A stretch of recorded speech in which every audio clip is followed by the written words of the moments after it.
All right. Hello, everyone, and welcome to the March seminar of Macroeconomics Hours. We have a relatively small group today, but please, feel free to to ask questions as we go along. Just unmute yourself, and we'll go from there.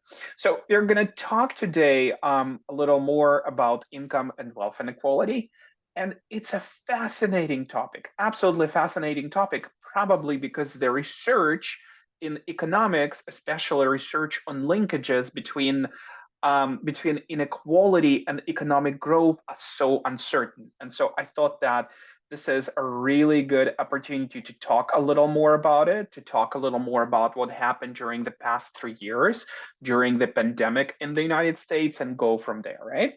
So this is my plan for today. So we'll talk quickly about the macroeconomics indicators update, as we do pretty much every session. We'll talk about wealth and income inequality in terms of its connection of this topic to economic growth and the tools that we use to measure inequality.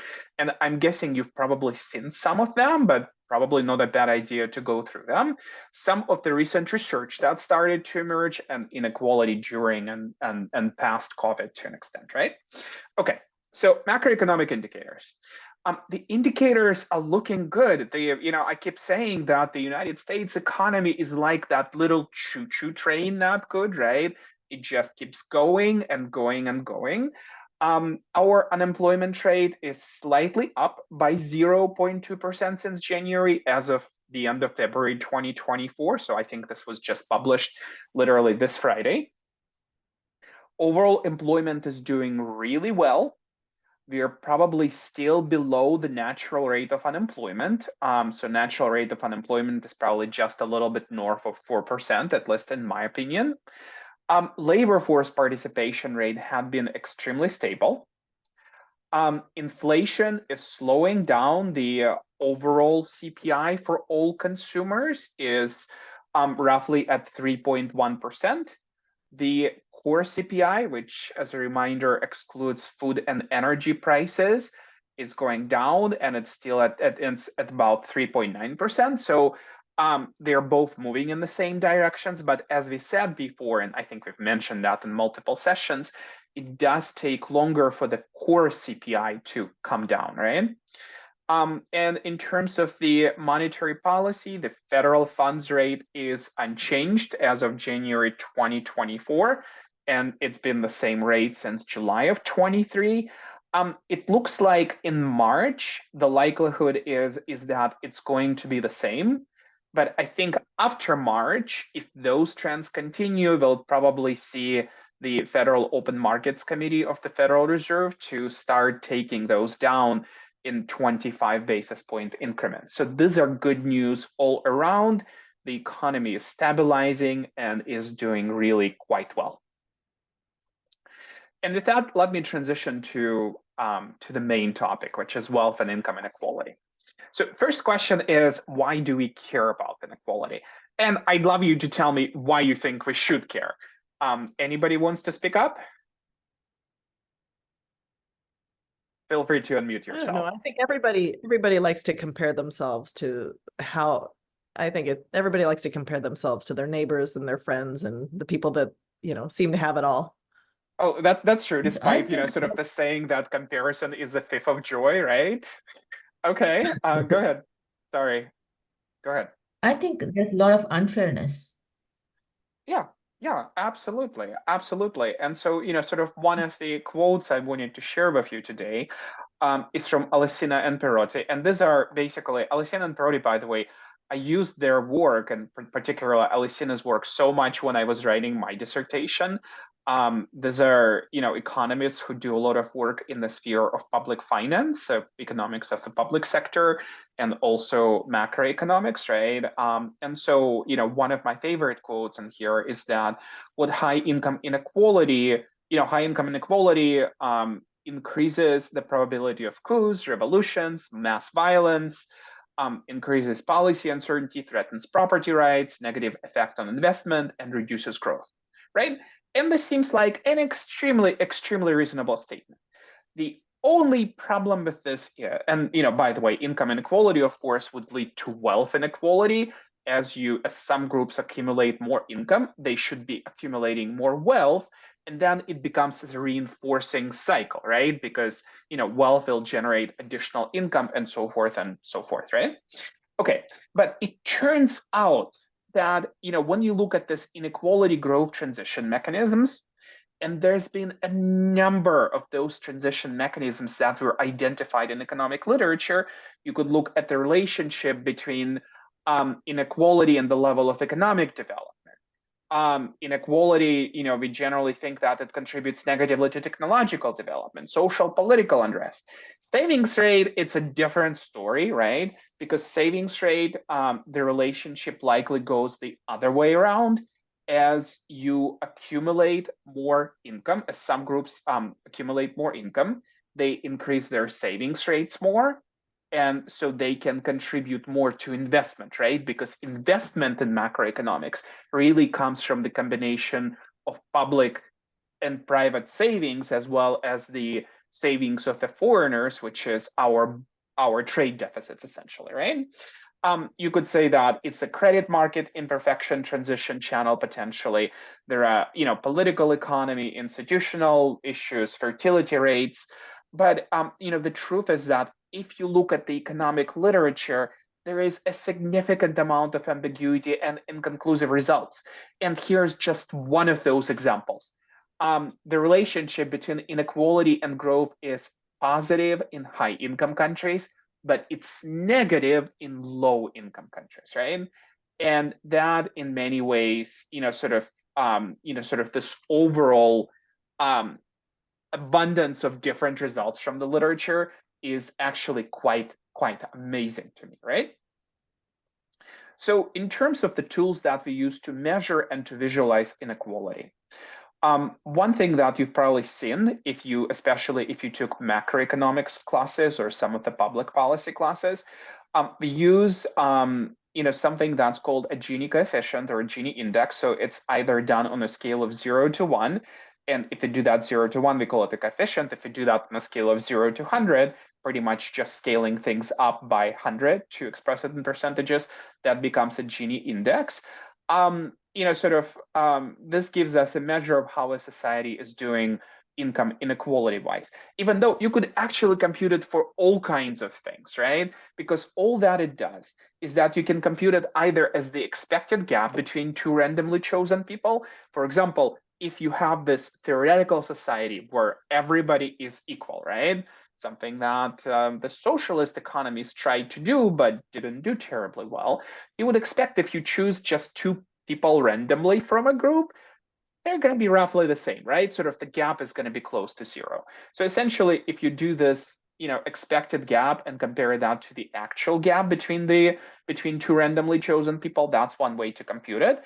Another way to compute it is to look at the Lorenz curve and see how much a society deviates from the equality line. And I'll show you the Lorenz curve on the next slide. But this is what the Gini coefficient looks like in 2019. And by the way, this comes from a site called ourworldindata.org. This is one of my favorite resources, absolutely amazing visualization of economic variables and non-economic variables. But you can kind of see that, sort of the darker things are, the closer they get, the more unequal they get, right? And you can see how well they're doing. For example, the United States does worse than Canada, but generally better than Central and South America, right? And it does better than, countries in the south of Africa. If I wanted to show you the Lorenz curve, this is what the Lorenz curve basically looks like. So the Lorenz curve essentially takes, if you divide your population, for example, in quintiles, in 20% chunks, we're seeing, okay, the poorest 20%, for example, could earn 5% of income, richest 20% could earn 50% of income. And when we plot those points on a curve, what it gives to us is the Lorenz curve, essentially. And you can compute the Gini coefficient based on that Lorenz curve, okay? Folks, so far so good? Okay, I'll rely on you speaking up and asking questions, right? I'm terrible at multitasking, so I'm not paying very much attention to the chat or anything else, right? And so conventional wisdom for inequality has been that over time, and especially globalization often gets blamed for that, income inequality has changed in the following ways. If you compare countries, income inequality between countries has generally fallen as some of the poorer countries started catching up with the more industrialized countries. And you can kind of think about the impact that China has on this measurement, right? If you look at the China 30 years ago, 20 years ago, sort of it was much poorer than the rest of the world. Its income had grown at a much higher rate, and this contributed to a significant decrease in inequality worldwide, right? And you can see that for a variety of countries. So that is one piece of what has become our conventional wisdom, essentially. And then if you look at the inequality within countries, inside of a given countries, we typically think that it's risen based on the prior data and prior studies. And so if you look at sort of at the resource like World Inequality Database, and I'm giving you the link to this here, it's, you can see a lot of visualization, a lot of data. This is essentially a source of information that is run, I think, by teams, if I recall correctly, of folks from Paris and from Berkeley, right? And it has affiliates all over the world. But yet, income inequality is difficult to measure. And sort of why might that be the case? Well, it turns out that once you become richer, right? The typical example given is that think about a farmer. If you have a farmer who is, sort of relatively poor, not a lot of ways to hide their income. As they start getting richer, as they start developing multiple income streams, as they start selling their, sort of selling their produce, not just in their local markets, but maybe in the more regional markets, as they figure out how to get income from other things that they do, as they use their wealth to generate additional income, it becomes a little easier to hide their income from tax authorities. And tax evasion is generally a problem all over the world.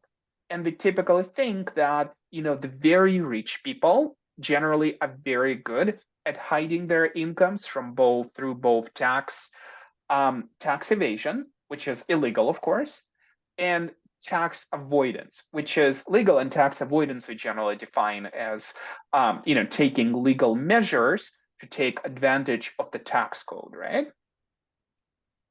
And so, for example, let me give you an example that tends to be actually pretty popular these days about what tax avoidance might be. If you look at some of the richest people in the United States, including Jeff Bezos, and I think Jeff Bezos of Amazon has risen to #1 in terms of his wealth, in terms of the resources he holds. It's interesting that the gains in wealth and income that he's making, a lot of those gains are essentially shielded from the tax authority because Jeff Bezos took very smart steps to move his holdings in Amazon into essentially an equivalent of the retirement account, right? And once you move that into the retirement account, the gains overall, sort of the gains would be taxed on a privileged basis, right?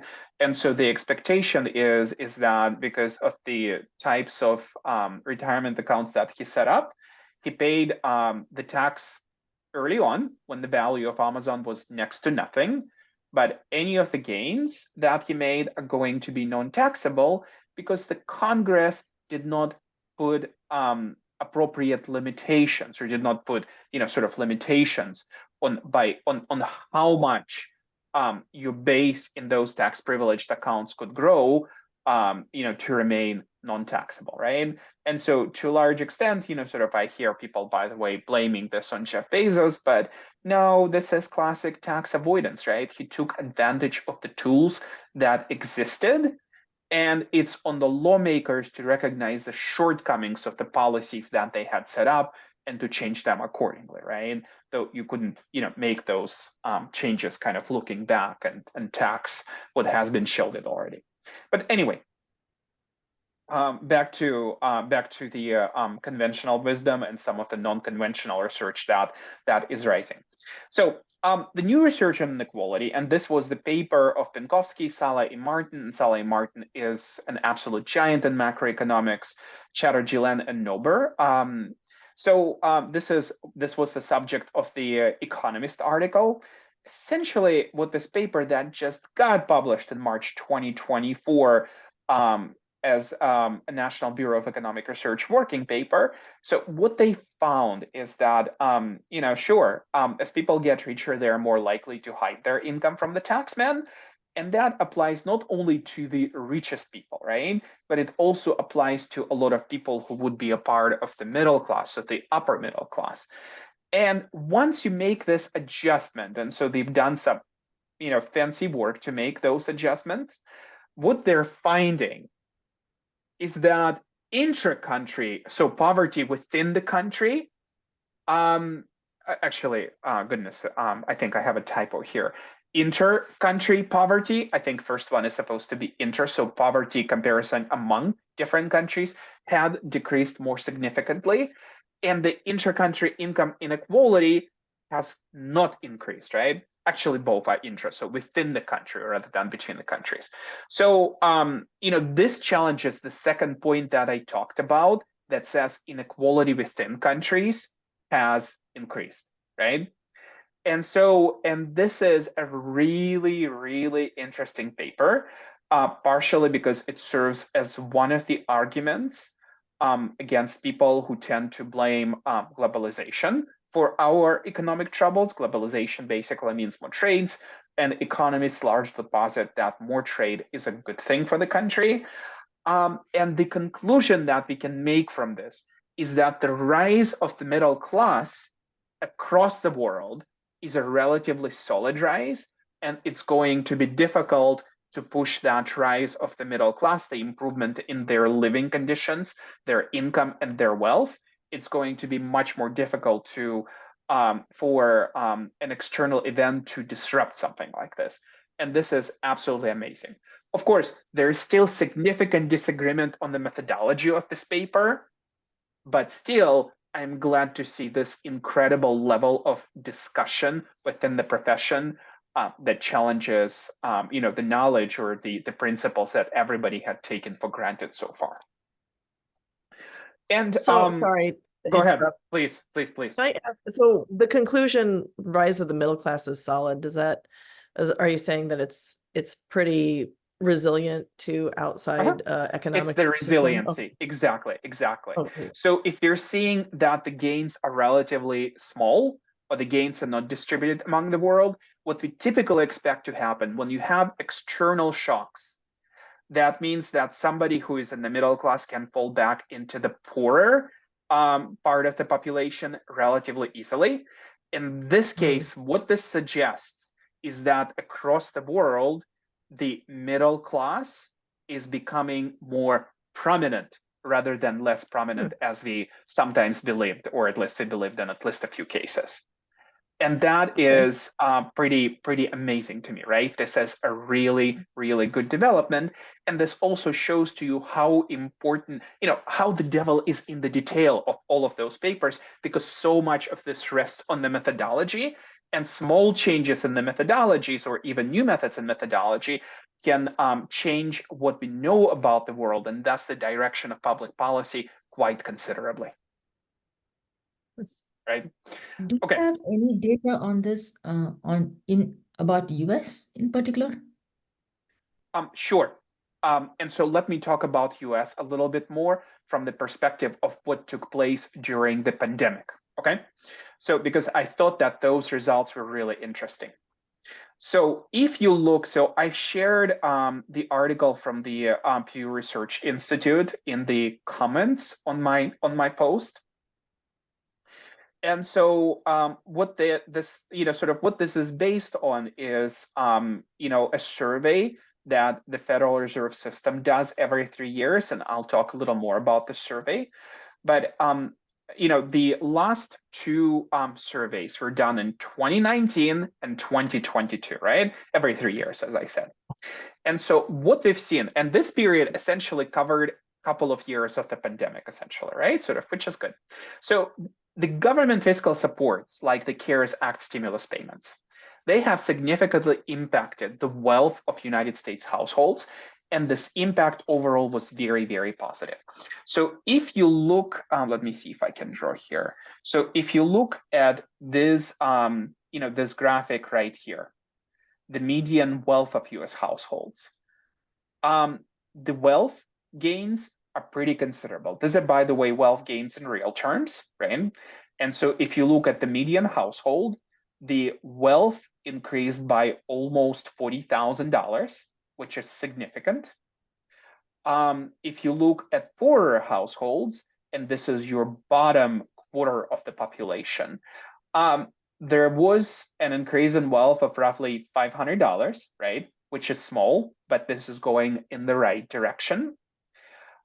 If you look at the middle two groups, and you can kind of think about those as your middle class of sorts, right? Sort of this is your lower middle class, this is your upper middle class. You're seeing significant gains for both of them, right? Sort of the quartile that tends to be right below 50%. Their gains in wealth were roughly $20,000, which is quite a bit. But if you compare it to the base where we started, that's basically a 40% gain, right? And for the upper middle class, what we're seeing, well, I don't actually know if it's upper middle class, because probably upper middle class is going to be here in the group that's labeled as richer. And by the way, bottom 1% and top 1% are excluded from those numbers, but you're also seeing essentially gains here for the wealthier group quite a bit. And for the richer group, the gains are also considerable, but as percentage, they are smaller because the starting base was so much larger, right? Okay, and so where did those gains in wealth come from? Well, number one is increases in house prices, because for most households, and certainly for the medium household, the value of their house, or rather the equity that they hold their house, and which is impacted by the changes in housing prices, this is kind of their number one source of wealth, right? Households hold more wealth in their houses than they hold in the retirement accounts, which is considerable. And as we know, the prices increased significantly over those 3 years. So what we're also seeing is that it was the reduction in consumption and the increase in savings that further contributed to those wealth increases. Because remember those restrictions that, on consumption during the first year of pandemic, if you're not consuming as much as you do, you're essentially forced to save more, and that increases your wealth. And so, and as I said, the magnitude of this impact was uneven, but overall positive in every single one of those four groups, those four quartiles of the populations. But one important item to keep in mind is that those changes are not permanent. So what we are seeing after 22 or in 22, the after-tax income started to falling for a number of households because the stimulus payments, higher unemployment, all of that ran out, right? So the fiscal policy bumps had been exhausted, but the households did not adjust their spending level, right? And that, of course, is also what contributed quite a bit to the inflation. So you're still spending quite a bit, even as your after-tax income fell. And that means that you're going to be exhausting your savings pretty quickly. The housing market right now is in a bit of a weird place because people are extremely reluctant to move because they don't want to lose their existing mortgages that they might be holding at something like 3%, a little bit higher, a little bit lower than 3%. And so that means that the supply of housing is relatively small, right? There is a higher percentage of brand new homes that are being built that contribute to the supply of housing, but people are reluctant to move. And so once the housing market starts kind of coming back to its normal operations in the medium run, and once baby boomers start sizing down it's kind of hard to predict what exactly will happen to the housing market. Even though my personal belief is that, sort of they probably are not going to see significant adjustments. The prices are probably going to stay very high, but they're not guaranteed to stay high, and they're not guaranteed to stay high everywhere. There will be a lot of differences between different markets and different types of housing, right? So this gives us a bit of a buzz. So these are good news, but these are actually qualified good news, right? There are things that might change them. And so the highlights overall of the Fed's survey of consumer financing, which is the survey on which Pew Research Institute did their study. But if you look at income, the real median family income went up by 3%. The real mean family income went up by 15%, which is telling you, well, from the perspective of income, inequality is increasing, right? Because remember, mean is much more sensitive to outliers. And so if you're seeing median income increase by only 3%, but the mean family income increases by 15%, you kind of know that it's your wealth, it's your richest, households that do the best that got a lot more of the gains than households at the bottom of this distribution, right? And we've also seen a lot more deviation from usual. One of the questions in the survey is something to the tune is that, well, has your income gone up more than you expected, gone down more than expected, or compared to usual? And there has been more variability in there, both variability up and variability down. So that's important to understand. In terms of wealth, however, the picture is actually different. So the real median net worth went up by 37%, but the real mean net worth actually increased by only 23%. And so that tells us is that the gains in wealth are distributed better. They're a little more centered on the folks at the bottom of the distribution and the middle of the distribution. And so that's a good development in terms of wealth inequality, right? So essentially, you're seeing income inequality increase, but wealth inequality has moderated, has gone down a little bit. And that, generally speaking, is probably a good development, right? And so this for me actually is all that I plan to talk about. And somehow I talked much faster, I guess, than I normally would and covered that in 30 minutes or so. And so I'm happy to take your questions and to talk a little bit more about it. Let me stop sharing and ask you to unmute and ask any questions that you wanted to talk about. Yes, I do have a question. Uh-huh. In this data that you shared, Mhm. I think the top 1% is not represented. Mhm. Is there a reason? Why are they Yes. missed out? Yes, generally speaking, what they try to do is that they try to exclude what they view as absolute outliers, right? Because they can impact, they can impact the mean quite a bit. And so that's why the bottom 1% and the top 1% have been cut out. And sort of this, you may agree or you may disagree with this methodology, right? I think, sort of would I have done the same? I don't know, right? It might be useful to run the data both ways and potentially to contrast them, but it certainly is kind of like a valid methodological choice, in my opinion, even if personally you might have done something else. So both top 1% and the bottom 1% were not represented. Yeah, that's right. That's right. All right. Very good. Nadim, you had a I question think to they us. should have, Go ahead. sorry, at least they should have included the bottom 1%, right? I mean, because I don't think they are outliers when we are talking about income inequality, right? Because one top 1% I understand, but they should have included bottom 1%. Yeah, In the yeah, study. and I think sort of my sense is that even if they included bottom 1%, the results probably would not have been very different because you kind of have that natural boundary of zero in terms of income, right?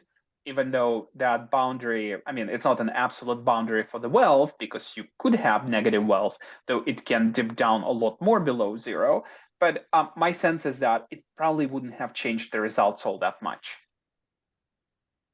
But on the other hand, that is where the accumulation is, accumulation of power, accumulation of wealth. For example, in San Francisco, there are people making money overnight. On the other hand, there are a lot of homeless people going the other direction. So I think there's no questioning in these two areas. And the rich get richer and richer, and poor gets nowhere. Well, right? It is an expectation and I'll say this, policies though. and so many other conflicts. I'll say this, though. I'm sorry I've interrupted you. So this cutting out of the top and bottom 1%, so this is just a pure research study, right? If you look at the actual survey of consumer finances that the Fed had run and that the study was based on, it actually includes everyone, right? Sort of there is nothing that is being cut out of there. So when they talk about, sort of the trend of income, for example, income inequality increasing, but net worth or wealth inequality decreasing, that takes care, that takes into account everyone and doesn't exclude any part of the population.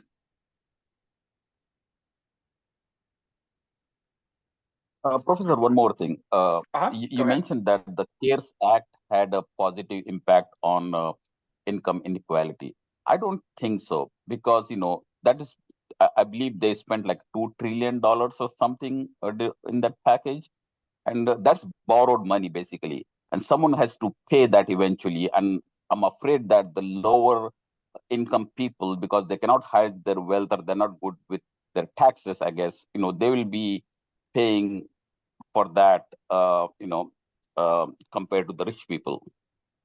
Yeah, that's a good argument, right? I think, sort of the counter argument to this that I can think about is that essentially, sort of when they run significant fiscal deficits, we are moving the burden of taxation away from us and onto the next generation, right? So we are moving that burden to our kids and grandkids and so on. So the argument that I can think that would contradict the point that you're making is that the income taxation system in the United States is a progressive system, right? So if you look at a good chunk of our population, because their income falls below certain thresholds, they actually do not pay a federal income tax. They'll still pay the payroll taxes and things like that. But sort of their federal income tax liability might remain zero or even be negative because of some of the tax credits that are refundable. And so from that perspective, you could say the poorer people probably are not going to suffer too much from that, right? And potentially the lower middle income folks would not suffer too much because, sort of they're still in the relatively lower bands of taxation. But the folks who will suffer is probably upper middle income and folks who are, who maybe rise all the way to the 95th, 97th, 98th percentile or something like that, right? And at some point, of course, the folks who are extremely, extremely rich and who have access to very complicated tax avoidance strategies that may even in some cases be tax evasion strategies. It's just that the IRS doesn't have resources to enforce it terribly well. So they're one who may benefit in the future, right? But we also can think about those folks as probably not having gotten a lot of income from the CARES Act, right? Sort of because those programs, they had been kind of centered towards the lower, the first 75% of the distribution, right?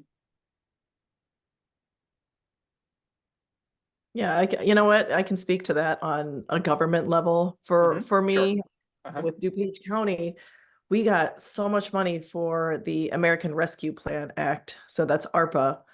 And, I call that the ultimate trickle down theory because we got so much money. We were able to put together so many capital projects that are generating jobs for local people. And we funded a lot of social programs. We funded grant programs, and a lot of these programs help people get trained for jobs. They will help with food pantries, and not only just food for the food pantries, but we recently gave away almost $1 million for food pantry infrastructure. So now they get refrigerated trucks so the food doesn't spoil, and they can store food longer. So these are things that reach the lower income people, and it's because of the federal dollars that that we're all we're all paying taxes on. Yep, very, very true. So I think, sort of in terms of the impact, on incomes and on wealth during the pandemic, they've generally, sort of improved, at least on some metrics during the last 3 years. So which is a good development. I think, Nadim, you're right. There is a significant concern about the incredible deficits that we are running, right? Because if you look at the high level federal deficit, that is close to 25%. If you look at the primary deficit, that is something like, I think, 7 or 8%, which is kind of those numbers we haven't seen since the war times, right?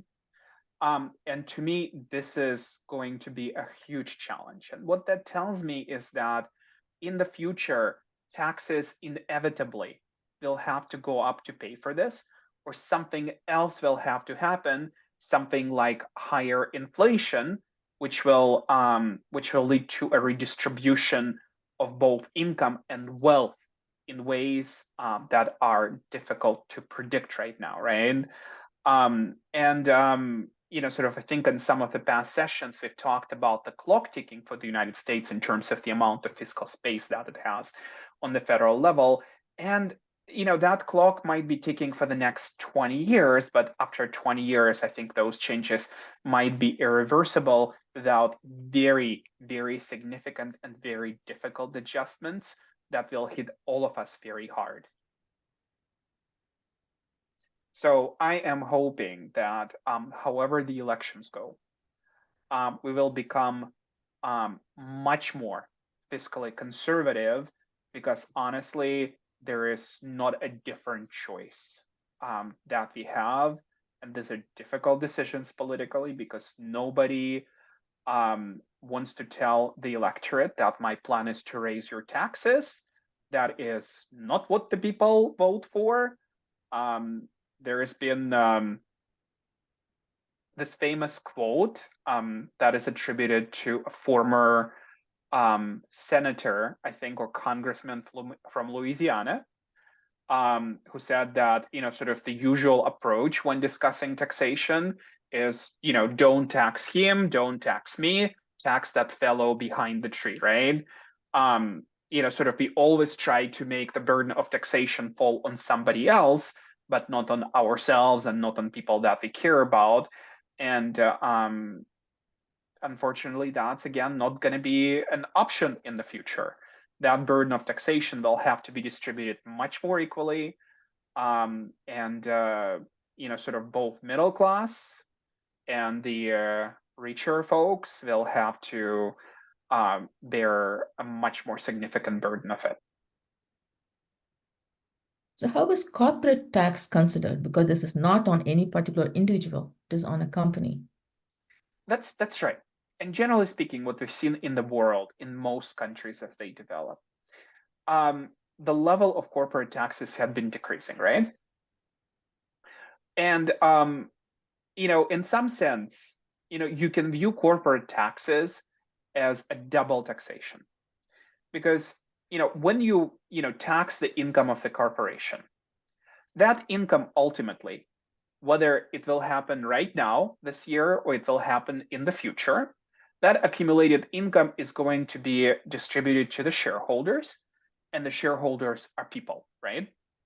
And so from this perspective, from this purely economic perspective, what you are engaging in, you can make an argument, it's a double taxation, which has significant economic costs in terms of curtailing potentially economic activity, right? Sort of, at least this is one of the arguments that we can use against it. And so in some sense, because we know that eventually when this income reaches people, reaches the shareholders, it will be taxed at that point, right? And that's why in the United States, the sort of share of corporate taxes have been decreasing. The share of individual income taxes have been increasing. That's been true in many other countries. And to some degree, part of this design comes from necessity. For an individual, it is extremely difficult if they are frustrated, if they're unhappy with the level of taxes that they're paying. We can say, oh, people vote with their feet. Well, they really don't when it comes to moving between the countries. You see people threatening, oh, I'll pick everything up and I'll move to Canada if something happens, right? And of course, nobody moves to Canada because Canada has its own immigration policy. It's extremely difficult to immigrate, even sort of for rich people, right?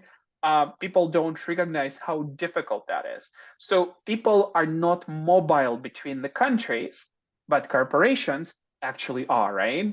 And so to some extent, they can use this mobility to influence the tax policy because the lawmakers will say, well, you know what, it might be better for me to cut down the level of the corporate income tax so I can keep this company here rather than have it move to Ireland where their corporate income taxes are a lot lower. So there is a lot more competition between countries in terms of corporate tax because of the relatively high level of mobility of those companies, right? And you might say, well, this is true, but income gets taxed on the point where it's originated. For example, even if Amazon decides to be headquartered in Ireland, right? It's not that they can take all of their worldwide income and decide to pay tax in Ireland only. No, they still have to pay their corporate taxes based on the income that they originate in each country. But the truth is that it's much easier for the corporations to hide some of that income and to transfer it to a different country through the use of what is called transfer pricing. And as an example of transfer pricing, and the large accounting and consulting companies have huge departments that are dedicated to that, the ones that help companies engage in this tax avoidance strategies. But it will be things like, oh, sort of a company will move, for example, all of their intellectual property to their subsidiary in the lowest tax country. And it will charge its local affiliates, the local branches, a higher fee for that intellectual property, which means that a bigger part of their income will be shifted from one country to another. And IRS, the Internal Revenue Service, is simply not funded at the level which makes it difficult to discover some of the abuses of transfer prices and other mechanisms that are used to shift income from one country to another, towards the country where the tax burden is the lowest. And unfortunately, even if companies, go, cross that border between tax avoidance and tax evasion, they're not terribly likely to be caught. So there is no incentive for government to invest in those kind of efforts, and rather there is an incentive. There is an incentive, right? Because the incentive is more tax revenue. But on the other hand, sort of I think it's really the divided government. And in divided governments, like in the United States, right? Because the control of the branches of government passes between the parties fairly often, it's much more difficult to take significant steps that are being viewed as increasing the burden of taxation overall, right? Especially when the parties have different beliefs. For example, sort of Republicans, generally speaking, believe that corporate taxation essentially distorts economic activity and it's better to tax the individual, right? Sort of it's better to lower the corporate income tax or eliminate it altogether and tax individuals at a high rate, right? And there is some economic foundation, of course, to this belief. Yeah, this kind of changes are there. for a long time, but has these things gotten worse recently? I think, sort of in general, the trend of decreasing corporate income taxes had been a pretty consistent trend, sort of throughout the last couple of decades, right? The corporate tax burden has been going down. There have been attempts when Biden got elected to get to the point of synchronizing corporate income taxes, because if you do that, and technically, if you have every single country that charges the same corporate income tax rate, then it takes away the ability of corporations to hold the tax makers hostage and to say, well, lower my tax, otherwise I'm moving somewhere else where the tax is lower, right? But this, in a sense, is an attempt to create a cartel of sorts. And the incentive to cheat is very, very strong, right? Because if Ireland, for example, has benefited so much from charging a lower income tax and attracting so many companies from all over the world, they really don't have a very strong incentive to participate in this fiscal uniformity approach, right? Without losing quite a bit. And so that incentive to cheat is there. And so that's one of the reasons why I think it's going to be very difficult to agree and to implement global rules on corporate taxation to prevent this trend. It's not only global, it is also local within US. That's Different true. states. Absolutely true. Yes. How Yes. how widespread is that? A corporation going to Ireland, and are there any instances where, like, if Amazon were to move to Ireland, some of its employees would have to move to Ireland, right? Some of the, if the headquarters were to move to Ireland. To a degree. But again, the way how it's typically structured. So those, and there has been a lot of criticism because the number of employees that Amazon has in Ireland is extremely small, right? Sort of very disproportionate. But if what you're doing, and I think Amazon had done that, and Starbucks had done that, a number of other companies done that, is that you're not really changing your number of employees very much, right?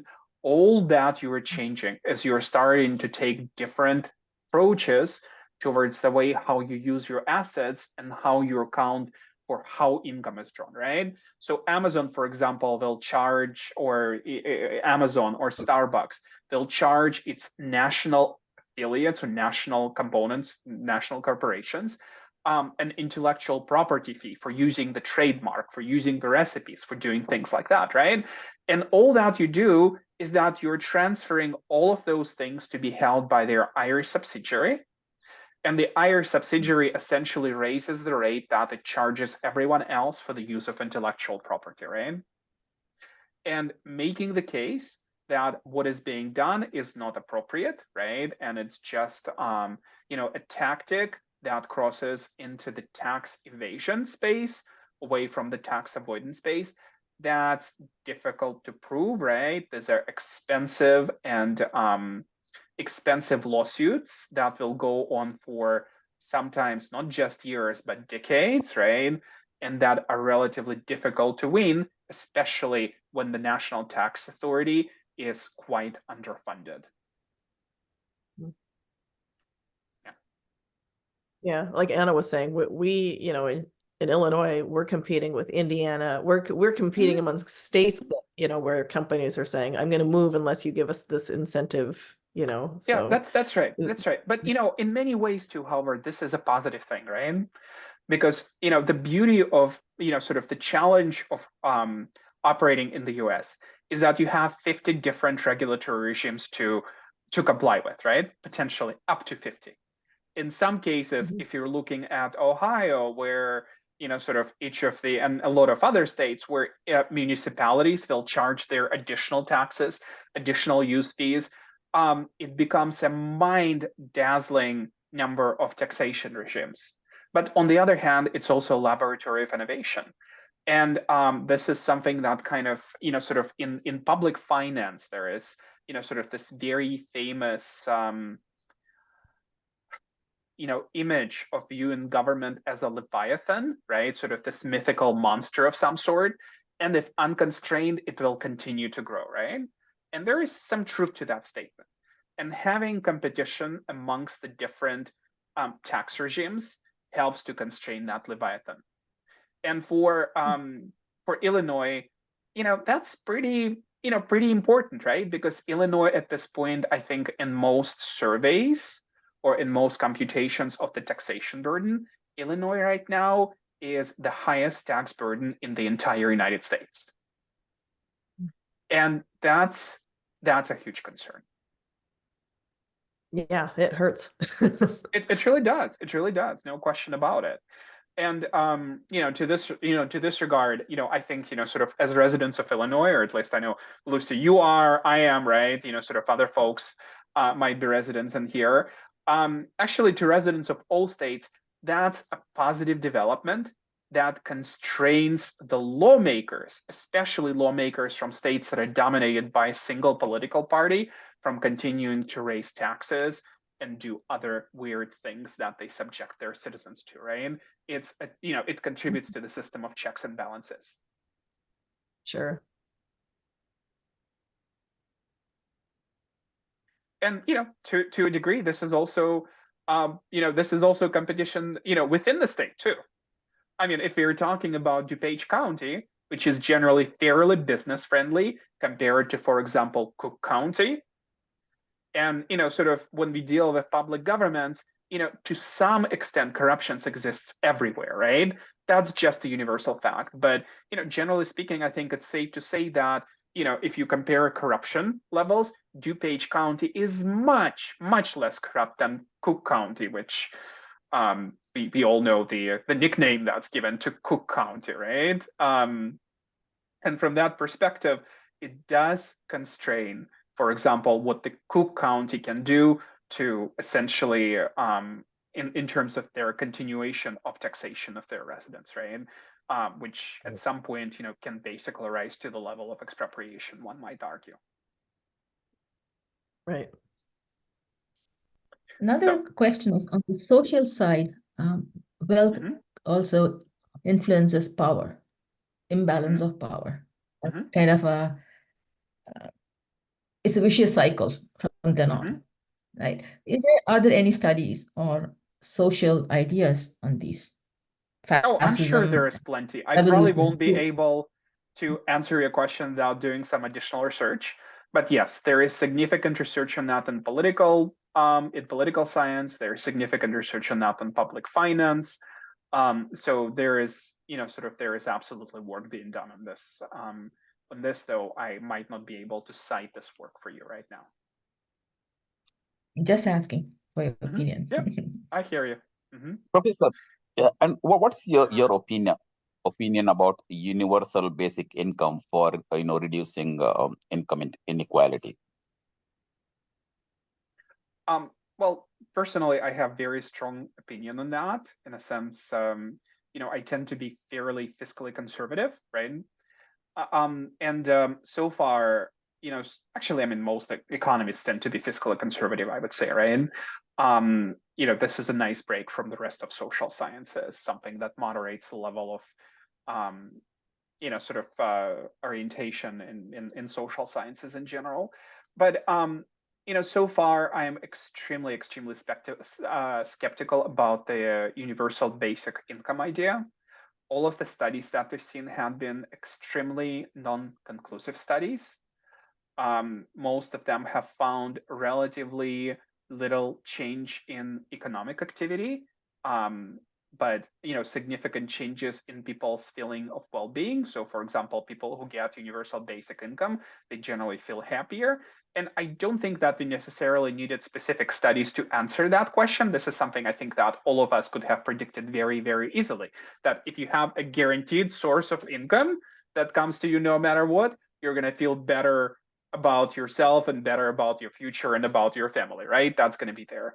And also, every single study that we've seen so far, basically, what it was, every single study was extremely limited in a sense that it only looked at the benefit of universal basic income, but it simply did not consider the costs because the money was coming from somewhere else, right? So a specific city or a specific region of a state or a country runs this universal basic income test, but it basically doesn't adjust its tax collection to get this money, right? And until you have the studies that look at both costs and benefits, you're simply not going to have a good answer to to those questions. So right now, UBI, it's kind of like a feverish dream that we have, because remember, to get that universal basic income, taxation has to increase. The burden of taxation increases at a much faster rate than the burden of taxation itself, because remember, it goes up by the square of the increases. So if your tax rate went up by 2%, the distributed burden is going to increase by 4% when we account for deadweight losses from it.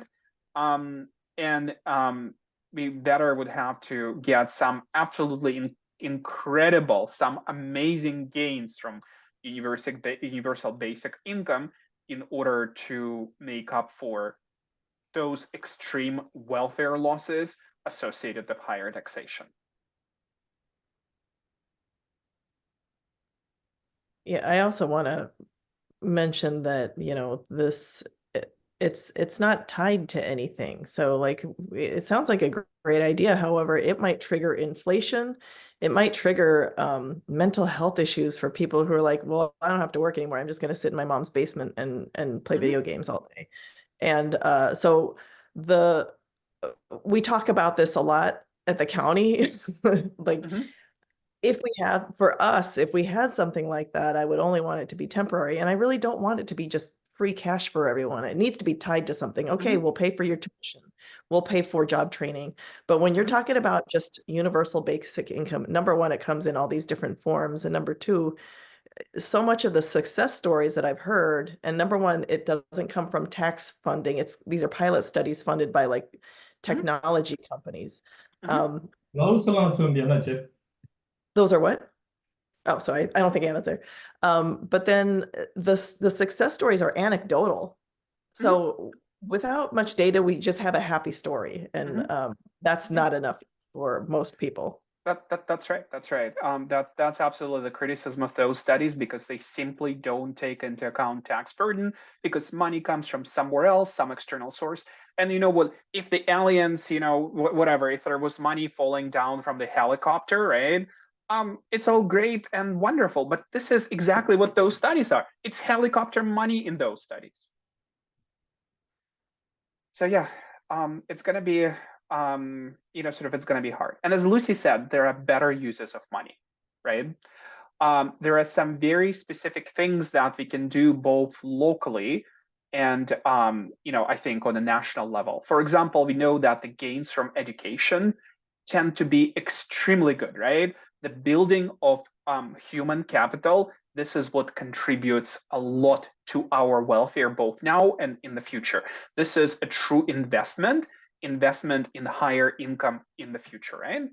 And so from that perspective, look at higher education. Higher education in many countries, especially in the United States, still tends to be relatively unaffordable, right? There are good examples of policies that we can engage in that can increase that educational attainment significantly. And one of those examples is making education cheaper, right? Or potentially making it free, or even giving people a small stipend for engaging in those sorts of things, right? For example, you know what I would love to see happening in DuPage County? I would love the College of DuPage to receive authority to offer baccalaureate degrees. That's been the I case. want that too.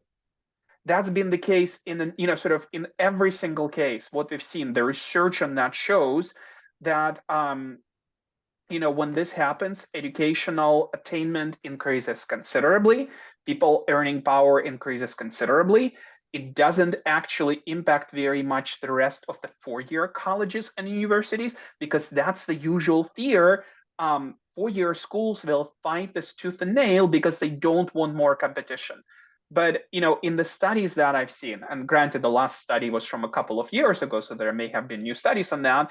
What we've seen is a decrease in the market share of for-profit institutions that's associated with community colleges receiving authority to offer baccalaureate degrees in programs like nursing and technology, right? This is what I would absolutely want to do, right? I want the College of DuPage. I want other four-year institutions to offer those degree programs that they could offer to the students potentially at couple of $1,000 per year in tuition, and that will make a huge difference. Maybe I'll bring it up the next time I talk to somebody at College of DuPage. Yeah, and they have their own board.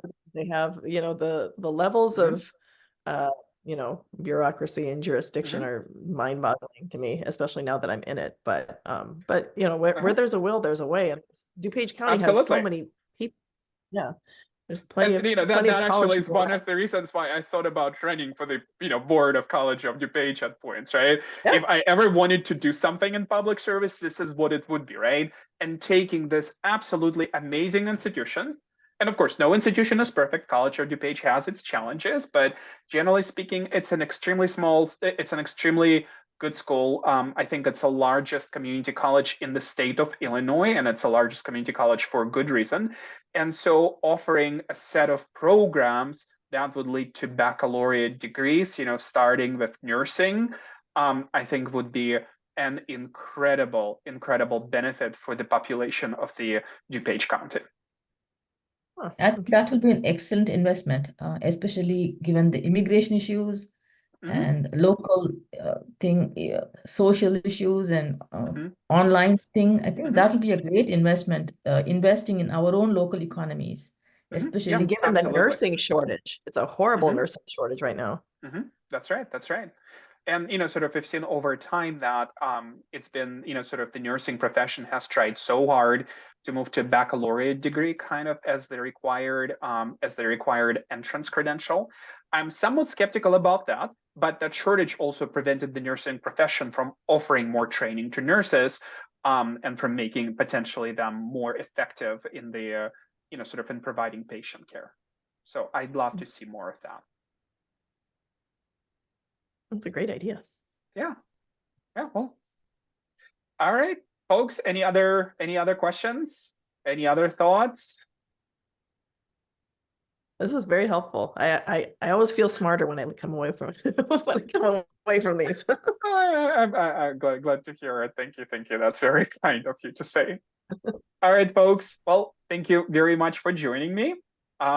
If there is any ideas for future sessions, happy to hear them. So Hadi and I will try to do our best to do that, and hope to see you soon. Thanks again. Thank you. Bye for now. This was a bye. great